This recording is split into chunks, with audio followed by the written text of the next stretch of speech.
오빠, 이게 무슨 냄새야? 기름 냄새 때문에 머리 아파. 창문 열자. 평생 남의 입에 들어갈 음식 만드느라 내 입에 들어갈 음식은 대충 물 말아 먹으며 살았습니다. 손마디가 굵어지고 지문이 갈아 없어질 때까지 주방 불길 앞에 서 있었죠. 그렇게 악착같이 모은 돈 20억. 남들은 성공한 인생이라며 부러워들 합니다. 하지만 그 돈이 내 가슴에 칼날이 되어 돌아올 줄은 꿈에도 몰랐습니다. 추석 명절을 앞둔 새벽 4시. 남들은 단잠에 빠져 있을 시간이지만 68 영숙 씨의 하루는 벌써 시작됐습니다. 서울 동대문구의 한 아파트. 영숙 씨가 아들 성호를 위해 마련해준 12억짜리 신축 아파트입니다. 영숙 씨는 아직 자기 집 비밀번호도 모르는 아들 내외를 위해 새벽 시장에서 제일 좋은 한우와 조기를 사들고 이곳을 찾았습니다. 우리 아들 내가 해준 갈비찜 제일 좋아했지. 며느리도 밖에서 사 먹는 건 조미료 냄새 난다고 싫어하니까. 영숙 씨는 콧노래를 흥얼거리며 무거운 장바구니를 풀었습니다. 명의는 아직 영숙 씨 이름이지만 아들이 기죽지 않고 살기를 바라는 마음에 선뜻 내어준 집입니다. 기름 냄새가 온 집안에 진동하기 시작합니다. 전을 부치고 나무를 볶고 커다란 솥에는 갈비가 야들야들하게 익어갑니다. 허리는 끊어질 듯 아프고 다리는 퉁퉁 부어오르지만 영숙 씨의 입가엔 자부심 섞인 미소가 번집니다.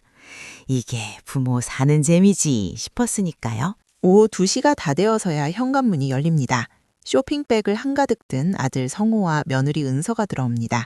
영숙 씨는 반가운 마음에 앞치마에 손을 닦으며 달려나갑니다. 하지만 영숙 씨를 맞이한 건 따뜻한 인사가 아니었습니다. 아우, 이게 무슨 냄새야? 어머니, 오셨어요? 며느리 은서는 코를 찌푸리며 거실 창문부터 활쩍 엽니다.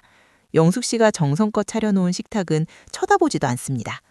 어머니, 요즘 누가 이런 걸 집에서 직접 해요? 온 집안 커튼에 기름 냄새 다 배겠네. 아우, 성우 씨, 공기청정기 필터 갈아야겠어. 수치 올라가는 거 봐. 영숙 씨의 손이 공중에서 멈췄습니다. 7시간 동안 정성을 쏟은 음식들이 순식간에 공기질을 오염시키는 쓰레기 취급을 받았습니다. 영숙 씨는 멋쩍게 웃으며 갈비찜 뚜껑을 열었습니다. 은서야, 그래도 명절인데 네 남편이 이 집 갈비찜을 얼마나 좋아하는데 그러니? 좀 먹어봐라. 그러자 옆에 있던 아들 성호가 은서의 눈치를 보며 한마디 거듭니다. 엄마, 은서 말이 맞아요. 요즘 백화점 지하만 가도 명인이 만든 거 다 팔아요. 고생하시게 뭐하러 이런 걸 하세요. 그냥 돈으로 드릴 테니까 다음부턴 힘들게 재료 사서 집에서 만들지 마시고 다 된 거 사서 오세요. 우리도 이게 편해요. 돈으로 드릴 테니 가서 사오라니요. 영숙 씨의 가슴에 서늘한 바람이 지나랍니다. 자식 먹이겠다고 새벽 이슬 맞으며 장을 보고 뜨거운 불 앞에서 땀 흘린 엄마의 시간은 아들에게 그저 비효율적인 노동일 뿐이었습니다. 아들이 건네는 말 속엔 엄마에 대한 걱정보다 아내의 기분을 살피는 비굴함이 더 짙게 배어 있었습니다. 영숙 씨는 조용히 앞치마를 벗었습니다. 아들 내외는 거실 소파에 앉아 자기들이 사온 영품 쇼핑백을 정리하느라 여념이 없습니다. 그 화려한 풍경 뒤로 영숙 씨의 머릿속엔 문득 강원도 강릉이 있는 딸 지영이가 떠올랐습니다. 서울 아파트값 보태주느라 딸 결혼할 때는 전세금 몇 천만 원 겨우 쥐어보내줬던 게 못내 가슴에 박혀 있습니다. 지영이는 지금도 전셋집을 전전하며 아이 학원비 아끼느라 시장 통해서 1,000원짜리 한 장 벌벌 떨며 산다는데, 엄마, 나중에 내가 돈 많이 벌어서 엄마 좋아하는 바다 보이는데 집 사줄게. 조금만 기다려. 전화할 때마다 밝게 웃던 딸. 하지만 정작 영숙 씨는 그 딸의 서러움보다 아들의 체면을 먼저 챙겼습니다. 12억짜리 아파트에 살면서도 반찬 냄새 난다고 타박하는 아들 곁에서 영숙 씨는 처음으로 자기가 세운 공든 탑이 흔들리는 것을 느꼈습니다. 영숙 씨는 현관을 나서며 아파트 복도에 차가운 공기를 들이마셨습니다. 명절 음식 냄새가 밴 옷가지가 오늘따라 무겁게 느껴집니다. 이 재산 내 것이라 믿었는데 과연 이 아이들에게 나는 무엇일까? 영숙 씨는 결심했습니다. 이번 추석이 지나면 강릉에 한번 다녀와야겠다고 말이죠. 하지만 영숙 씨는 몰랐습니다. 그 발걸음이 아들 내외에게는 상상도 못할 재앙의 시작이 될 것이고 투병 중이던 딸에게는 기적의 시작이 될 것이라는 사실을요. 영숙 씨의 서늘한 반격은 이제 막 서막을 올렸을 뿐입니다. 내 배 아파 낳은 자식인데 누구는 금이고 누구는 흙입니까? 부모 마음이라는 게 잘난 자식은 기특해서 한 번 더 보고 못난 자식은 안쓰러워서 한 번 더 보는 법이죠. 그런데 그 당연한 마음이 누군가에게는 재산 탈취로 보였나 봅니다. 추석 명절에 여운이 가시기도 전 영숙 씨는 강원도 강릉으로 향했습니다. 아들 집에 차려준 12억짜리 밥상에서 기름 냄새 난다는 타박을 듣고 온 뒤로 밤잠을 설쳤거든요. 그 길로 영숙 씨는 평생의 죄책감을 씻어내듯 딸 지영이를 위해 5억 원짜리 신축 아파트를 계약했습니다. 아들에게 해준 것에 비하면 절반도 안 되지만 영숙 씨는 비로소 가슴에 얹힌 채증이 내려가는 것 같았습니다. 며칠 뒤였습니다. 평화롭던 영숙 씨의 휴대전화가 날카롭게 울려댔습니다. 발신인은 며느리 은서. 전화를 받자마자 귀를 찢는 듯한 고성이 터져나왔습니다. 어머니, 지금 제정신이세요? 시누이한테 5억짜리 집을 사주셨다면서요? 그 돈이 어디서 났는데요? 결국 아버님이 남기신 거 우리 성호 씨 목 아니었냐고요? 영숙 씨는 귀를 의심했습니다. 사위 태준이가 너무 기쁜 나머지 SNS에 올린 감사글이 화근이었습니다. 며느리는 인사 한마디 없이 마치 자기 금고에서 돈을 훔쳐간 도둑을 몰아세우듯 영숙 씨를 다그쳤습니다. 은서야, 진정해라. 지영이도 내 딸 아니니? 오빠는 서울에 12억짜리 집에 살고 있는데 여동생도 집 한 칸은 있어야. 어머니, 정말 고리타분하시네요. 딸은 출가 외인이에요. 남의 집 귀신 될 사람한테 5억을 쏟아부어요? 그 돈 있으면 우리 성호씨 사업자금으로 주시거나 강남으로 이사 갈 때 보태주셨어야죠. 당장 그 계약 취소하세요. 영숙 씨의 손이 부들부들 떨렸습니다. 며느리의 폭언보다 더 아픈 건 그 옆에서 아무 말 없이 침묵을 지키는 아들의 그림자였습니다. 아니나 다를까 저녁이 되자 아들 성호가 영숙 씨의 집으로 들이닥쳤습니다. 아들의 얼굴엔 미안함 대신 짜증과 탐욕이 가득했습니다. 엄마, 은서 지금 스트레스로 쓰러졌어요. 뱃속에 애도 있는데 유산기까지 보인다고요. 대체 왜 일을 이렇게 만드세요?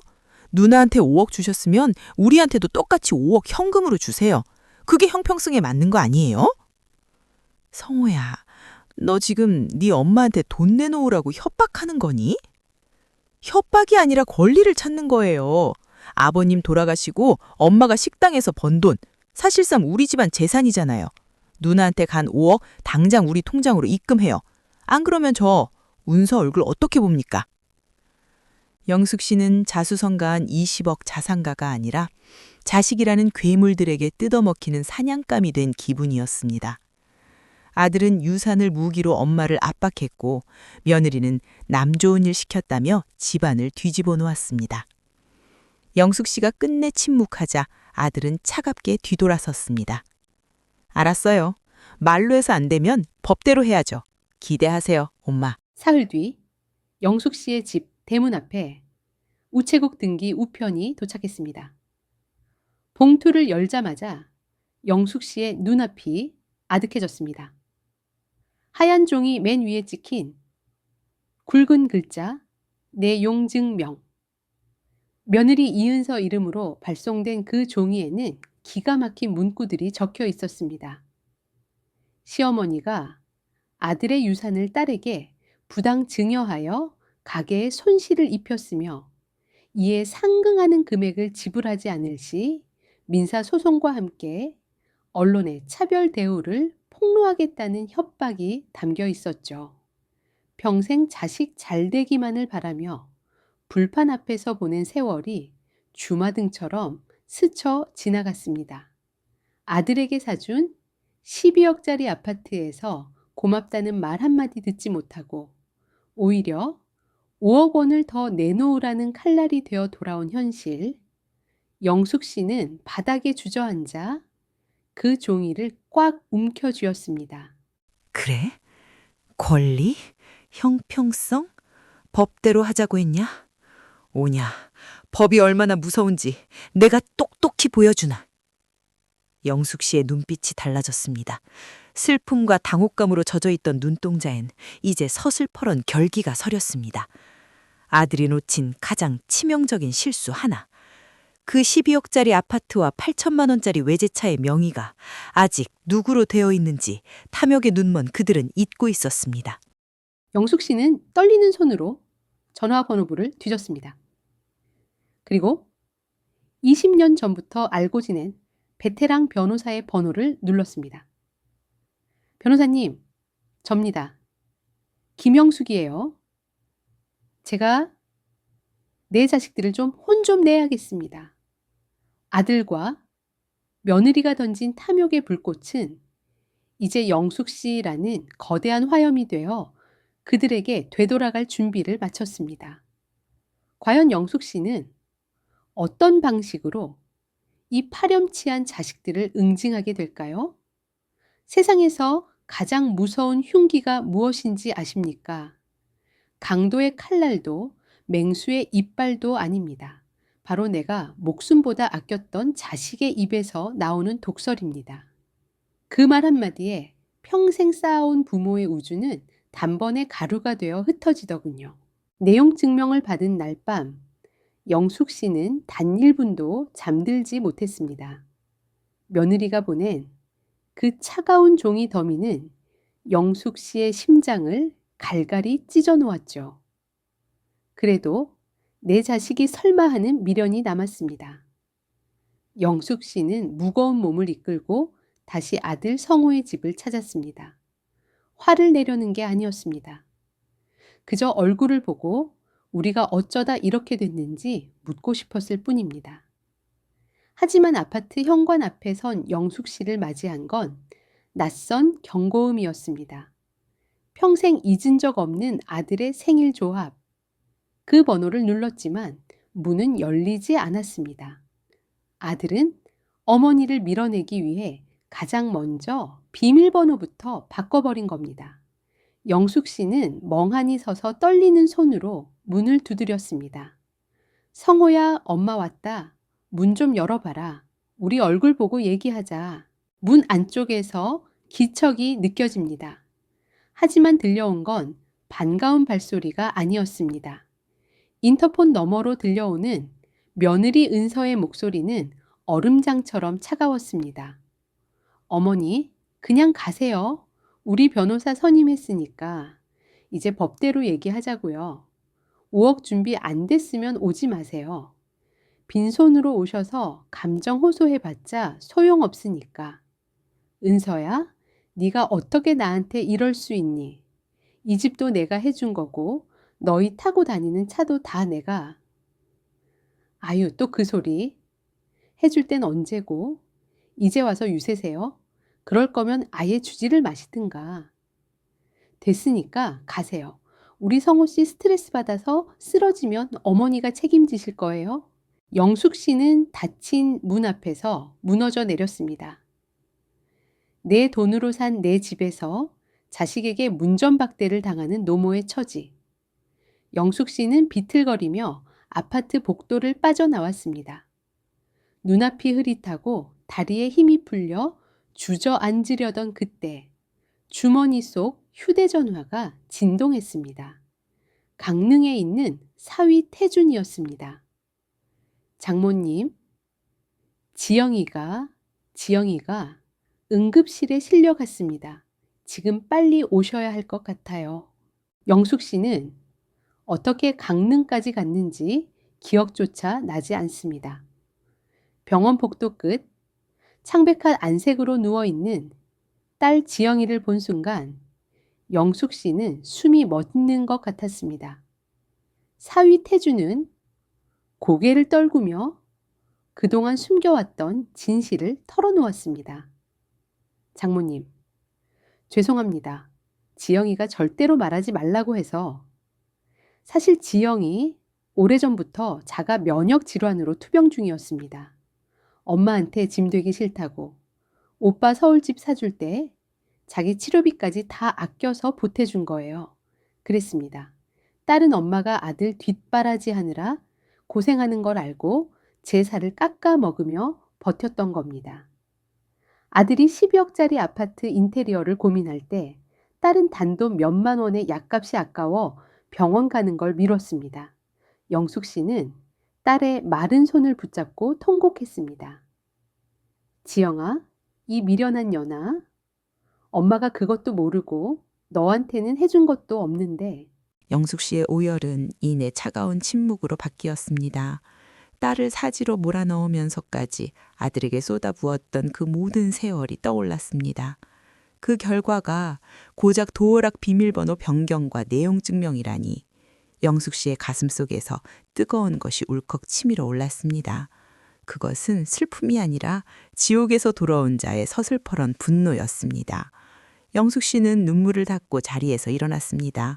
그리고 병원복도 한편에서 아들의 번호를 차단했습니다. 이제 영숙 씨에게 자식은 오직 침대에 누워있는 이 딸 하나뿐이었습니다. 그래. 자식이 부모를 버렸다면 부모도 자식을 버려야지. 너희가 좋아하는 법? 오냐, 법대로 해보자. 법이 얼마나 공평하고 무서운 칼인지 내가 똑똑히 가르쳐주마. 영숙 씨는 곧바로 베테랑 변호사에게 문자를 보냈습니다. 변호사님, 당장 진행해주세요. 아파트 매각, 그리고 자동차 회수. 단 한 푼도 남기지 말고 전부 다요. 절벽 끝에 선 어머니는 이제 추락이 아닌 비상을 준비합니다. 아들과 며느리가 제 세상인 줄 알고 누렸던 그 모든 화려한 껍데기들. 영숙 씨가 단 한 번의 손짓으로 그 모래성을 무너뜨릴 시간이 다가오고 있었습니다. 자식은 부모가 깔아준 비단길이 영원할 거라 믿습니다. 그 길이 부모의 뼈를 깎아 만든 것인 줄도 모르고 말이죠. 하지만 잊지 마십시오. 부모가 깔아준 길이라면 그 길을 걷어낼 권리 또한 부모에게 있다는 사실을요. 영숙 씨의 반격은 소리 없이 그러나 치밀하게 시작됐습니다. 강릉병원 옆 작은 숙소에서 영숙 씨는 베테랑 변호사를 만났습니다. 아들 성호와 며느리 은서는 까맣게 잊고 있었겠지만 영숙 씨는 철저한 사람이었습니다. 아들에게 내준 12억짜리 아파트와 8천만 원짜리 외제차, 세금 문제를 핑계로 명의를 넘기지 않았던 과거의 결정이 이제는 신의 한 수가 되어 돌아왔습니다. 변호사님, 시세보다 맞아도 좋으니 당장 매각해 주세요. 단 매수자에게는 즉시 입주 조건을 걸어주십시오. 영숙 씨는 망설이지 않았습니다. 아파트 매각 대금 11억 5천만 원, 그리고 회수한 자동차 판매 대금까지. 영숙 씨는 이 거대한 자금을 단 한 푼도 남기지 않고 딸의 치료비 및 생활 지원 신탁으로 묶어버렸습니다. 아들이 소송을 걸든 협박을 하든 법적으로 절대 손댈 수 없는 철옹성을 쌓은 것이죠. 같은 시각 서울 아파트. 아들 성호와 며느리 은서는 평화롭게 배달 음식을 시켜 먹고 있었습니다. 거실 소파에 앉아 새로 이사갈 강남 아파트 매물을 검색하며 웃음꽃을 피우고 있었죠. 어머니가 보낸 내용 증명 답변이 없자 자기들이 이겼다고 확신하고 있었던 겁니다. 갑작스러운 소란에 성호가 문을 열었습니다. 하지만 그 앞엔 배달원이 아닌 정장을 입은 낯선 남성들과 경찰, 그리고 차가운 눈빛에 어머니 영숙 씨가 서 있었습니다. 엄마, 이게 다 뭐야? 이 사람들은 누구고 경찰은 왜 와? 이분은 법원 집행관이시고 이쪽은 이 집의 새 주인 측 대리인이다. 성호야, 내가 법대로 하자고 했지? 그래서 법대로 했다. 옆에 있던 집행관이 무거운 목소리로 선고를 내립니다. 박성호 씨, 이 주택은 오늘 오전부로 소유권이 이전되었습니다. 전 소유주 김영숙 씨의 매각 절차에 따라 현 거주자께서는 24시간 내로 모든 짐을 비우고 퇴거하셔야 합니다. 불웅 씨, 강제 집행에 들어갑니다. 며느리 은서가 비명을 지르며 튀어나옵니다. 말도 안 돼. 이 집이 왜 팔려요? 우리 집인데. 어머니, 미치셨어요? 임신한 며느리를 길거리로 내쫓겠다고요? 당장 취소해요. 당장. 영숙 씨는 눈 하나 깜짝하지 않았습니다. 오히려 은서의 눈을 똑바로 응시하며 한자 한자 외뱉었습니다. 네 입으로 그랬지? 딸은 출가 외인이라고. 나한테 이 집은 내 딸 지영이 목숨값이다. 네가 누리는 그 화려한 거실, 네가 타고 다니는 그 외제차, 전부 내 딸이 약값 아껴가며 너희한테 보태준 피눈물이야. 그러니 이제 그만 주인한테 돌려줘야지. 상황이 심각하다는 걸 깨달은 은서가 갑자기 영숙 씨의 바짓가랑이를 붙잡고 바닥에 주저앉습니다. 조금 전에 기세는 온데간데 없고 비굴한 울음소리만 복도를 채웁니다. 어머니, 제가 잘못했어요. 제가 입이 방정이라 그랬어요. 제발 한 번만 봐주세요. 우리 갈 곳 없단 말이에요. 성호 씨, 당신도 좀 빌어봐. 성호 역시 넋이 나간 표정으로 영숙 씨를 바라봅니다. 하지만 영숙 씨는 아들의 손을 차갑게 뿌리쳤습니다. 비밀번호 바꿀 때 너희가 나한테 그랬지. 돈 없으면 오지 말라고. 나도 똑같이 말해주마. 내 집 아니니 나한테 빌지 마라. 그리고 앞으로 내 딸 치료비 신탁 건드릴 생각은 꿈도 꾸지 마라. 법적으로 완벽하게 묶어놨으니까. 영숙 씨는 뒤도 돌아보지 않고 아파트를 걸어 나왔습니다. 등 뒤로 은서의 절규와 성호의 허망한 외침이 들려왔지만 영숙 씨의 발걸음은 그 어느 때보다 가벼웠습니다. 복도를 지나 엘리베이터 거울에 비친 자신의 얼굴을 보았습니다. 평생 죄인처럼 굽어있던 허리가 꼿꼿하게 펴져 있었습니다. 부모를 돈줄로 여기고 형제의 아픔을 조롱하던 자들에게 내린 가장 혹독한 형벌. 그것은 그들이 누리던 모든 것이 사실은 자신의 것이 아니었음을 뼈저리게 깨닫게 하는 것이었습니다.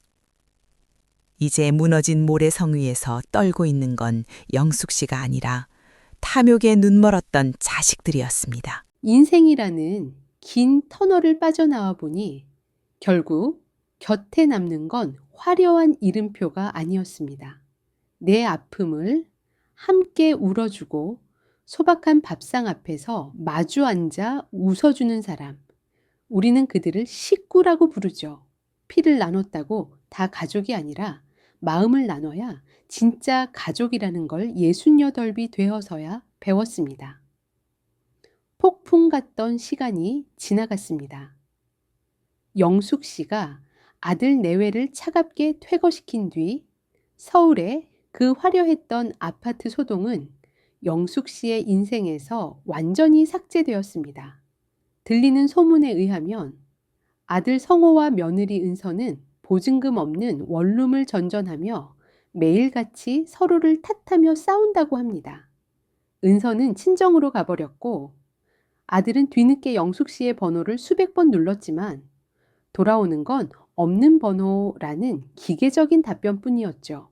강릉의 푸른 바다가 한눈에 내려다 보이는 언덕 위.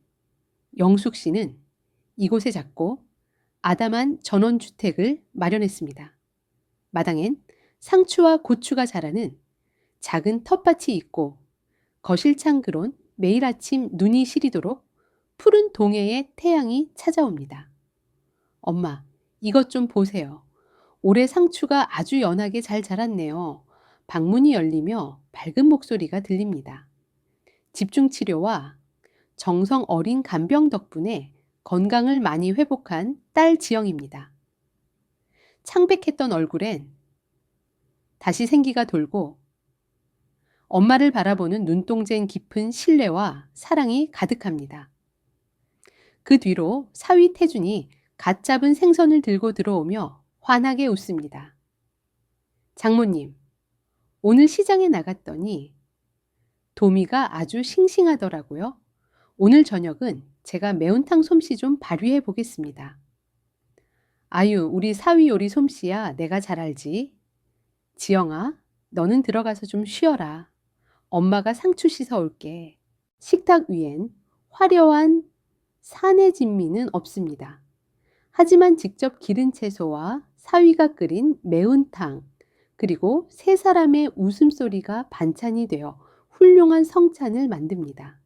영숙 씨는 밥을 먹다 문득 생각했습니다. 평생 남의 집 주방에서 수천 명의 밥을 차려냈지만 정작 나를 위해 이렇게 편안하게 밥을 먹어본 적이 있었나 하고 말이죠. 저녁 식사를 마친 뒤 영숙 씨는 홀로 마당 앞 벤치에 앉았습니다. 텃밭에 물을 주고 흙 묻은 손을 씻어내니 비로소 내 인생이 오롯이 내 것이라는 해방감이 밀려옵니다. 자식의 기분을 살피느라 눈치 보지 않고 내 돈을 쓰면서 죄책감을 느끼지 않아도 되는 삶. 영숙 씨는 이제야 김영숙이라는 이름 석자로 숨을 쉽니다. 바다 너머로 노을이 길게 드리워집니다. 영숙 씨는 품 안에서 낡은 사진 한 장을 꺼냈습니다. 젊은 시절 남편과 함께 찍은 빛바랜 사진입니다. 영숙 씨는 바다를 향해 나직하게 속삭였습니다. 여보, 나 잘했지? 우리 딸 지켰고 내 인생도 지켰어. 당신도 거기서 보고 있으면 내 편 들어줄 거지? 대답 대신 시원한 바닷바람이 영숙 씨의 흰 머리칼을 부드럽게 쓰다듬고 지나갑니다. 마치 수고했다는 남편의 위로처럼 느껴집니다. 영숙 씨의 눈가엔 작은 눈물 한 방울이 맺혔지만 입가엔 그 어느 때보다 단단하고 평온한 미소가 걸렸습니다. 영숙 씨는 이제 압니다. 노후의 평화는 자식이 주는 선물이 아니라 내가 스스로 지켜낸 용기의 대가라는 것을요. 20억 자산가 영숙 씨가 아닌 바다를 품은 자유로운 영혼 영숙 씨. 그녀의 진짜 인생은 노을이 지는 지금 이 순간부터 다시 시작되고 있었습니다. 부모라는 이름으로 모든 것을 내어주고 껍데기만 남은 여러분. 혹시 여러분도 누군가의 비밀번호 밖에서 서성이고 있지는 않습니까? 기억하십시오. 여러분 인생의 열쇠는 여전히 여러분의 손에 쥐어져 있습니다. 이제 그 열쇠로 당신만의 평화로운 문을 여시길 바랍니다. 시청자 여러분, 끝까지 함께해 주셔서 감사합니다. 자극적인 복수를 넘어 우리 부모님 세대가 진정으로 원했던 마음의 평화와 가족의 의미를 되새겨보고자 했습니다.